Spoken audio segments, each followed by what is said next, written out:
Let's take a second to remember that once upon a time, Konami wasn't just a name you saw on Pachinko machines and mobile gotcha games. Back in the day, they were straight up giants, powerhouses even. A company that pumped out iconic, generation-defining games like it was nothing. We're talking about Metal Gear Solid, Silent Hill, Castlevania, Contra, and Pro Evolution Soccer.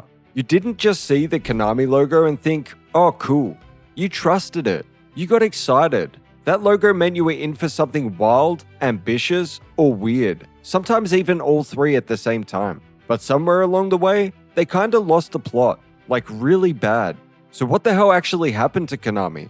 And why did one of the gaming's biggest legends vanish from the AAA scene? And why now are they trying to make a comeback? Welcome to WeGamers XP. Subscribes.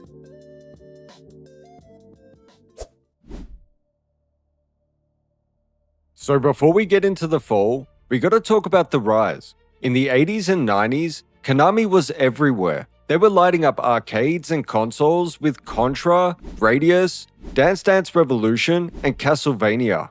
The classics just kept coming, and then they carried that momentum into the 2000s because they were just built different. Then came the Metal Gear Solid era, Kojima's baby, a cinematic stealth action mind trip that redefined what a video game could be. You could tell just by the cutscenes that this wasn't just a normal game studio. They were out of their minds, wacky in the best possible way. And right alongside MGS, we had Silent Hill, a horror franchise that didn't just scare you with jump scares. It got under your skin, and you didn't play Silent Hill, but you survived it. And then you questioned your own sanity. Even their sports games were fire. Pro Evolution Soccer was the football game for a good chunk of the 2000s. And let's be honest, it went head to head with FIFA, and even in some cases, had better gameplay. So by the early 2010s, Konami wasn't just a solid developer, they were on top of the world. But then, 2015 happened. If you've ever heard the phrase Kojima carried Konami, well, this is why. The breakup between Hideo Kojima and Konami was messy. There were reports of toxic work conditions, surveillance, and developers being demoted to janitors. It was insane. Then came the cancellation of Silent Hills, the one that was supposed to star Norman Reedus, directed by Guillermo del Toro, built off the hype of the legendary PT demo. The game was literally being made by the Avengers of horror, and Konami axed it, just deleted it from existence. No warning, no apology, it was just gone. And Kojima, he bounced, started his own studio, and dropped Death Stranding, and instantly proved that he didn't need Konami, but maybe Konami needed him. Because after Kojima left, Konami just stopped trying. They straight up dipped out of the AAA market. No more big games, no more cinematic trailers, just Pachinko machines, mobile games, and weird spin-offs like Metal Gear Survive.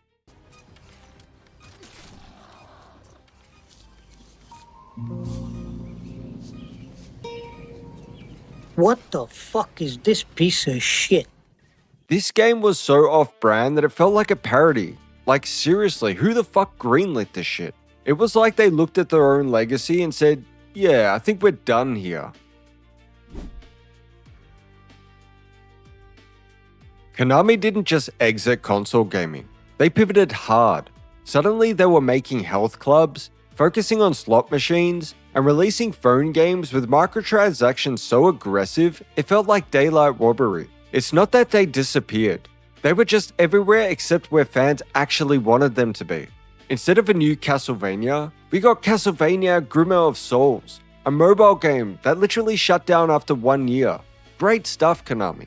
Absolutely killing it. And don't even get me started on their football series. They literally killed Pro Evolution Soccer. They renamed it to eFootball and released one of the biggest piles of dog shit that I've played in recent years. It's the biggest piece of dog shit. Thanks, Rock. You really helped me out with that one. So the Konami that made you cry during MGS3 was now making mobile gotchas with paywalls taller than Snake Eater's ladder. Weirdly, in the past couple of years, something shifted. Konami started peeking back into the AAA space. We got the Cowabunga collection, which was surprisingly great. They let Dotemu make TMNT, Shredder's Revenge, and it slapped. It was nostalgia done right. Then they announced not one, but multiple Silent Hill projects, including Silent Hill 2 Remake, which was surprisingly well received, and Silent Hill F and Silent Hill Townfall.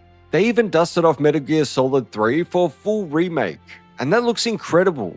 Dropping next month, by the way, and that's expected to be amazing. So they're not just making remasters anymore, they're actually going for it. But here's the thing, is this a real comeback? Or is Konami cashing in on nostalgia whilst doing the bare minimum? Because we all have seen Konami's track record post 2015, and it's sketchy. That's to put it lightly. They might be going for a Capcom here and trying to do remakes and remasters of their old video games to get the hype train back on, and to be honest, it could be a full-blown comeback.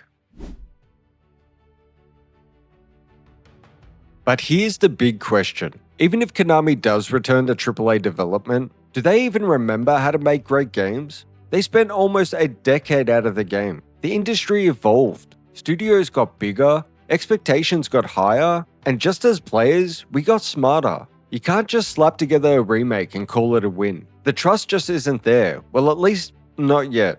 We're cautiously optimistic, but we're also still pissed off. Because Konami didn't just vanish, they burned bridges on the way out.